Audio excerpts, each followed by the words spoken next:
வணக்கம். All India radio Chennai.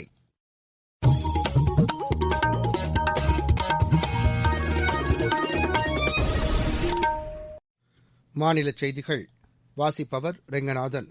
தலைப்புச் செய்திகள். நாடு முழுவதும் தற்போது செயல்பாட்டில் உள்ள கண்காணிப்பு நடவடிக்கைகள் மற்றும் கட்டுப்பாடுகளை மத்திய அரசு அடுத்த மாதம் 31ஆம் தேதி வரை நீட்டித்துள்ளது. தமிழகத்தில் கூட்டணி அமைச்சரவையை ஏற்க இயலாது என்பதே அஇஅதிமுகவின் நிலைப்பாடு என முதலமைச்சர் திரு எடப்பாடி பழனிசாமி தெரிவித்துள்ளார்.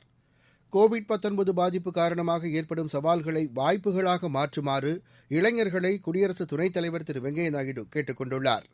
5 வயதிற்குட்பட்ட குழந்தைகளுக்கு ஏற்படக்கூடிய நுரையீரல் பாதிப்புக்கான தடுப்பூசி பயன்பாட்டை மத்திய சுகாதாரத்துறை அமைச்சர் டாக்டர் ஹர்ஷ்வர்தன் தொடங்கி வைத்தார்.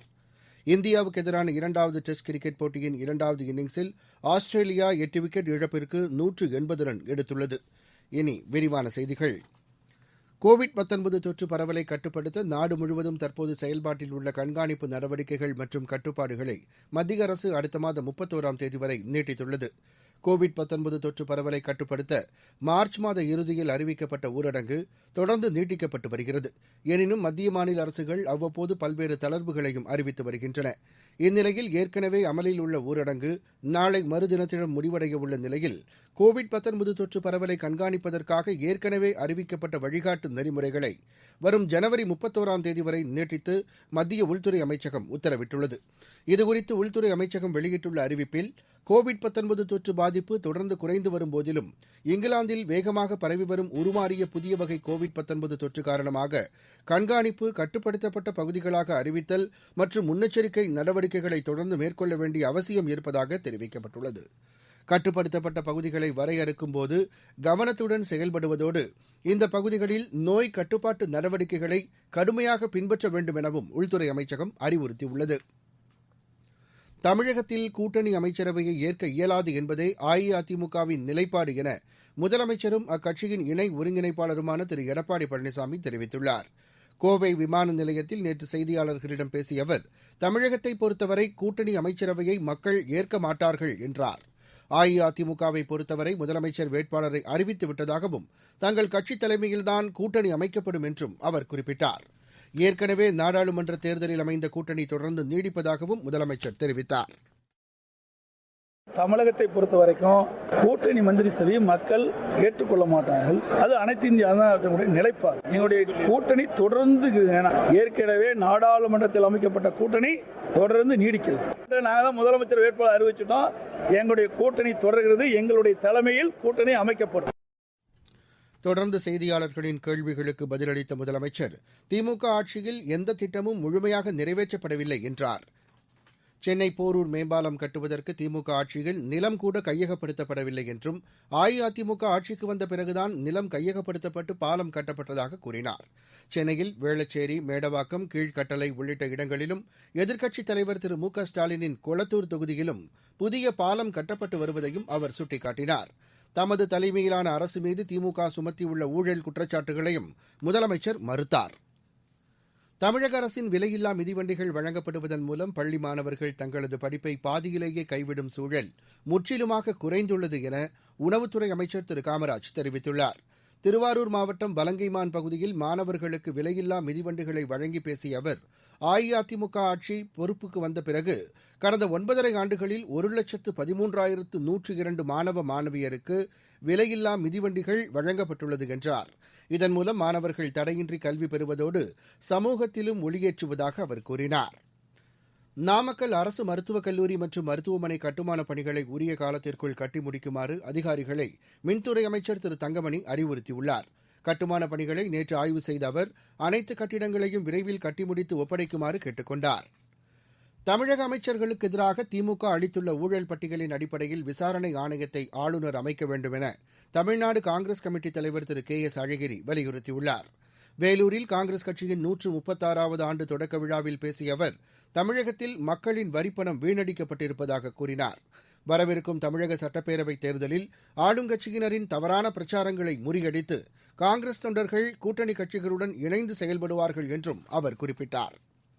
வங்கி சாராத நிதி நிறுவனங்கள் மற்றும் ஒருங்கிணைக்கப்படாத அமைப்புகளின் வைப்புத் தொகை ஏற்றுக்கொள்ளும் நடவடிக்கை குறித்த மாநில அளவிலான ஒருங்கிணைப்பு குழு கூட்டம் சென்னையில் நேற்று தலைமைச் செயலர் திரு சண்முகம் தலைமையில் நடைபெற்றது. தலைமைச் செயலகத்தில் நடைபெற்ற இந்த கூட்டத்தில் உள்துறை, நிதித்துறை, சட்டத்துறை செயலாளர்கள் மற்றும் ரிசர்வ் வங்கியின் தமிழகம் மற்றும் புதுச்சேரிக்கான வட்டார இயக்குநர் திரு SMN சுவாமி உள்ளிட்ட உயர் அரசு அலுவலர்கள் கலந்து கொண்டனர்.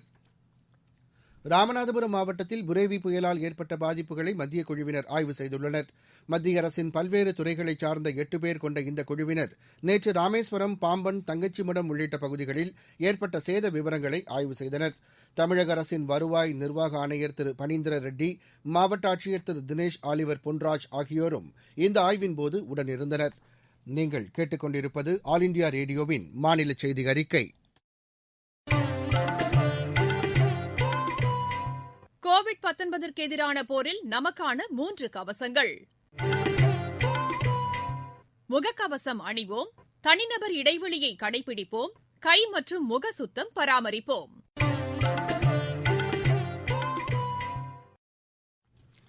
கோவிட் பாதிப்பு காரணமாக ஏற்படக்கூடிய சவால்களை வாய்ப்புகளாக மாற்றுமாறு இளைஞர்களுக்கு குடியரசு துணைத் தலைவர் திரு வெங்கையா நாயுடு வலியுறுத்தியுள்ளார். ஆந்திர மாநிலம் விஜயவாடாவில் தனியார் அறக்கட்டளை நிகழ்ச்சியில் பேசிய அவர், பெருந்தொற்றால் ஏற்பட்டுள்ள தேவைகளை இளைஞர்கள் அடையாளம் கண்டு அவற்றை பயன்படுத்திக் கொள்ள வேண்டும் என்றார். வருங்கால உலகை நிர்மாணிப்பதற்கு தேவையான மனித வளம் நம்மிடம் உள்ளதாக கூறிய அவர், இளைஞர்களுக்கு உரிய திறன் பயிற்சிகளை அளிப்பதன் மூலம் சிறப்பான எதிர்காலத்தை உருவாக்க முடியும் என்றும் குறிப்பிட்டார்.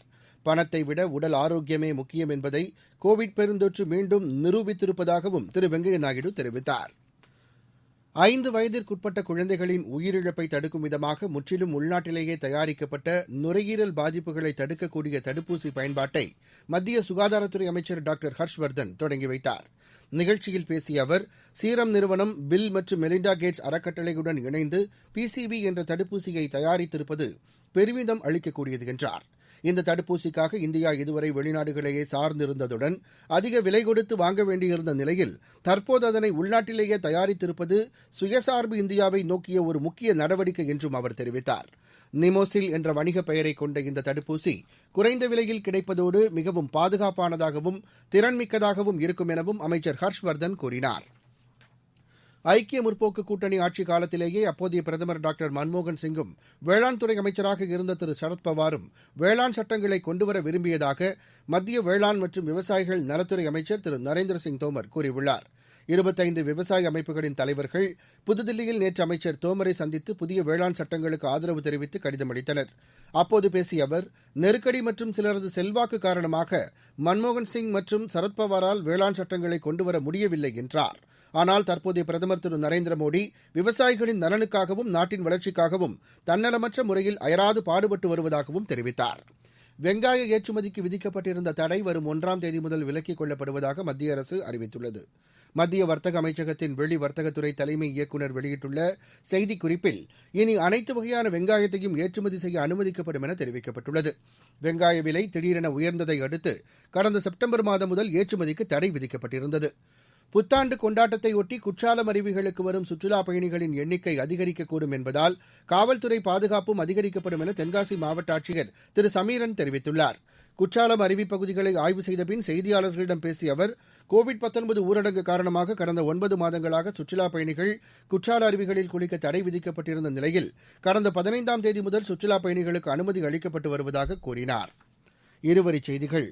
உருமாறிய கோவிட்-19 தொற்று வேகமாக பரவுவது உடன் மக்களை நோய்வாய்ப்படுத்தி அல்லது தற்போதுள்ள பரிசோதனை முறைகள், சிகிச்சைகள் மற்றும் தடுப்பூசி செயல்பாட்டில் தாக்கத்தை ஏற்படுத்தக்கூடும் என தெரிய வந்துள்ளதாக உலக சுகாதார அமைப்பின் தலைவர் திரு டெட்ரஸ் அதனம் கேப்ரியேசஸ் தெரிவித்துள்ளார். மருத்துவ தாவரங்களின் விநியோகம் மற்றும் நுகர்வோர் அமைப்புகளிடையே இணைப்பை ஏற்படுத்த ஏதுவாக ஆயுஷ் அமைச்சகம் தேசிய மருத்துவ தாவர வாரியம் ஒன்றை தொடங்கியுள்ளது. பழங்குடியினரால் சேகரிக்கப்படும் பொருட்கள் பட்டியலில் தமிழகத்தைச் சேர்ந்த மலையாளி பழங்குடியினத்தவர் சேகரிக்கும் மலைத்தேன் சேர்க்கப்படுவதாக மத்திய பழங்குடியினர் நலத்துறை அறிவித்துள்ளது. சென்னை புதுப்பேட்டை நரியங்காடு காவலர் குடியிருப்பு வளாகத்தில் காவல்துறையினரின் குழந்தைகள் மற்றும் குடும்பத்தினருக்காக 7 லட்சம் ரூபாய் செலவில் அமைக்கப்பட்டுள்ள புதிய உடற்பயிற்சி உபகரணங்களுடன் கூடிய சிறுவர் பூங்காவை பெருநகர காவல் ஆணையர் திரு மகேஷ்குமார் அகர்வால் நேற்று திறந்து வைத்தார். மெல்பர்னில் நடைபெற்று வரும் இந்தியாவுக்கு எதிரான 2வது டெஸ்ட் கிரிக்கெட் போட்டியின் 4ஆம் நாளான இன்று ஆஸ்திரேலியா 2வது இன்னிங்ஸில் சற்று முன்வரை 8 விக்கெட் இழப்பிற்கு 180 ரன் எடுத்துள்ளது. இந்தியா தனது முதல் இன்னிங்ஸில் 326 ரன்னுக்கு ஆட்டமிழந்தது. மீண்டும் தலைப்புச் செய்திகள். நாடு முழுவதும் தற்போது செயல்பாட்டில் உள்ள கண்காணிப்பு நடவடிக்கைகள் மற்றும் கட்டுப்பாடுகளை மத்திய அரசு அடுத்த மாதம் 31ஆம் தேதி வரை நீட்டித்துள்ளது. தமிழகத்தில் கூட்டணி அமைச்சரவையை ஏற்க இயலாது என்பதே அஇஅதிமுகவின் நிலைப்பாடு என முதலமைச்சர் திரு எடப்பாடி பழனிசாமி தெரிவித்துள்ளார். கோவிட் பாதிப்பு காரணமாக ஏற்படும் சவால்களை வாய்ப்புகளாக மாற்றுமாறு இளைஞர்களை குடியரசு துணைத் தலைவர் திரு வெங்கையா நாயுடு கேட்டுக் கொண்டுள்ளார். 5 வயதிற்குட்பட்ட குழந்தைகளுக்கு ஏற்படக்கூடிய நுரையீரல் பாதிப்புக்கான தடுப்பூசி பயன்பாட்டை மத்திய சுகாதாரத்துறை அமைச்சர் டாக்டர் ஹர்ஷ்வர்தன் தொடங்கி வைத்தார். இந்தியாவுக்கு எதிரான 2வது டெஸ்ட் கிரிக்கெட் போட்டியின் 2வது இன்னிங்ஸில் ஆஸ்திரேலியா 8 விக்கெட் இழப்பிற்கு 180 ரன் எடுத்துள்ளது. இத்துடன் இந்த செய்தி அறிக்கை நிறைவடைந்தது.